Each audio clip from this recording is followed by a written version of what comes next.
Hi everyone! This video is going to be really useful for English language teachers, and today we are going to talk about when to correct students or not to correct. Keep watching!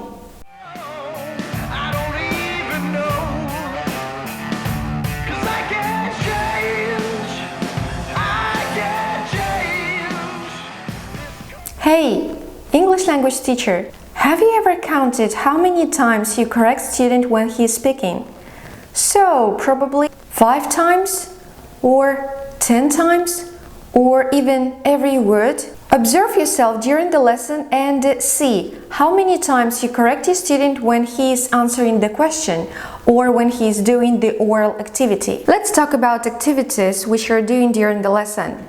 For example, if your aim is to develop students' accuracy, for example, grammar accuracy or vocabulary accuracy, the teacher should be really careful and precise about what the student says. You're drilling the present continuous tense or you're focused on present perfect continuous tense and your student is pronouncing the structure, or the student is the student is writing something in the notebook, and after doing the task you're checking them and see the mistakes.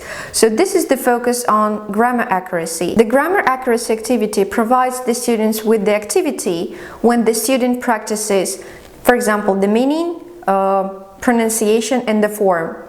It doesn't matter if it's writing or speaking activity. And here in this activity, your role as a teacher is to guide your student in these categories. So you need to correct, for example, the meaning if the student is not clear about this, or you need to correct the form when you're concentrating on the word, or you're concentrating on the written or oral form.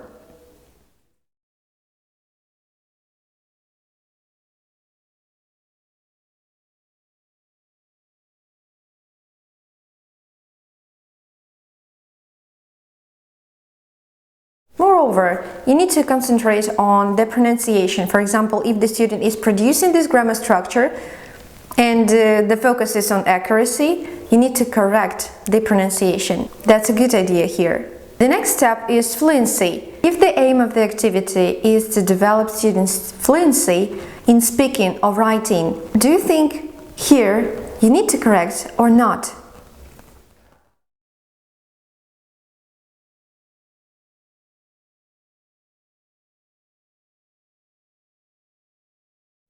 Imagine a situation your student speaks, and in this process the student is involved, and at this time you stop your student and say, oh no, likes, she likes.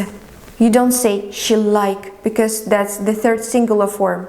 Imagine what happens to student's mind at this moment. The student gets confused and the student is lost a little bit because you stop him and impede his communication to other students. At the stage of lesson planning, please make sure that you know the aim of each activity, if it's, for example, accuracy or fluency.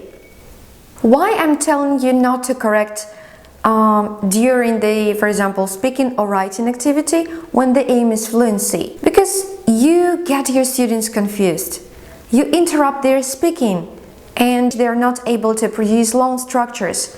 So they start thinking about the mistake, they start thinking over the rule, present simple, she likes, and this is confusing actually.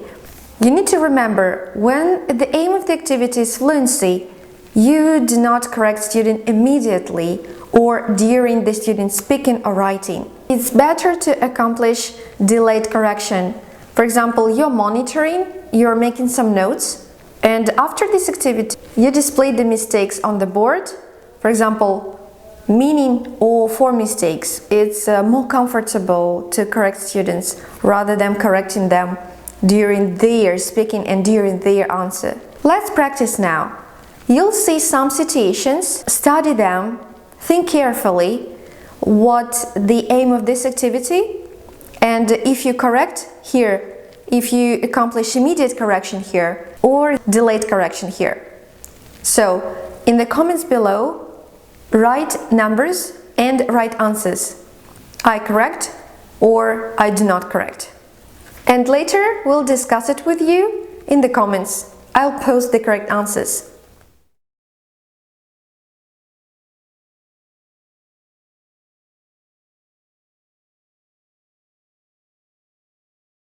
The next crucial thing which you think over before starting a lesson is to identify your target language. Target language is a thing or is a grammatical structure or is vocabulary which you are going to study this lesson. For example, the aim for the lesson is to study present continuous and learn how to use it in appropriate context. Logically, after presentation stage, you have a controlled practice. And in this case, you need to think what I correct here when the student answers. The student produces a structure. We are living at the city now. And look, here the structure, which is your target language, we are living now, is perfectly correct. But the mistake is only in the preposition at the city. And look, we do not correct here because the preposition at is not our target language. When you start correcting here, you'll get your student a little bit confused. However, if your student produces the structure, we live at the city now, we see a mistake here in the particular structure, we live. So the student forgot to use the ing suffix. And this is a problem because the focus of this activity, firstly, accuracy, grammar accuracy, and second thing, you focus on the target language. So, summarizing everything mentioned above, think about the aim, the focus of the activity, accuracy or fluency. So, if the focus is accuracy, of course you correct immediately to prevent the fossilized mistakes because the student is speaking and other students are listening to this, so they can model this mistake later, and it's not a good idea. If the focus is fluency and you aim to develop students' reading fluency or speaking fluency, you do not correct immediately. You correct but later because you need to give your student the opportunity to develop fluency, to give him the opportunity to speak a lot and to be confident when speaking or writing. And the next important thing is target language. If it's your target language, you do correct this. You concentrate on this mistake. You show your student that that's wrong. But if it's not your target language, you don't focus on this. Please do not confuse your students. The focus is not this. Now you'll see different situations again. I'll give you 5 situations when you see different types of lesson activities and lesson situations. Again, think the situations over and write in the comments if you correct here in these situations or you do not correct because it's not your target language.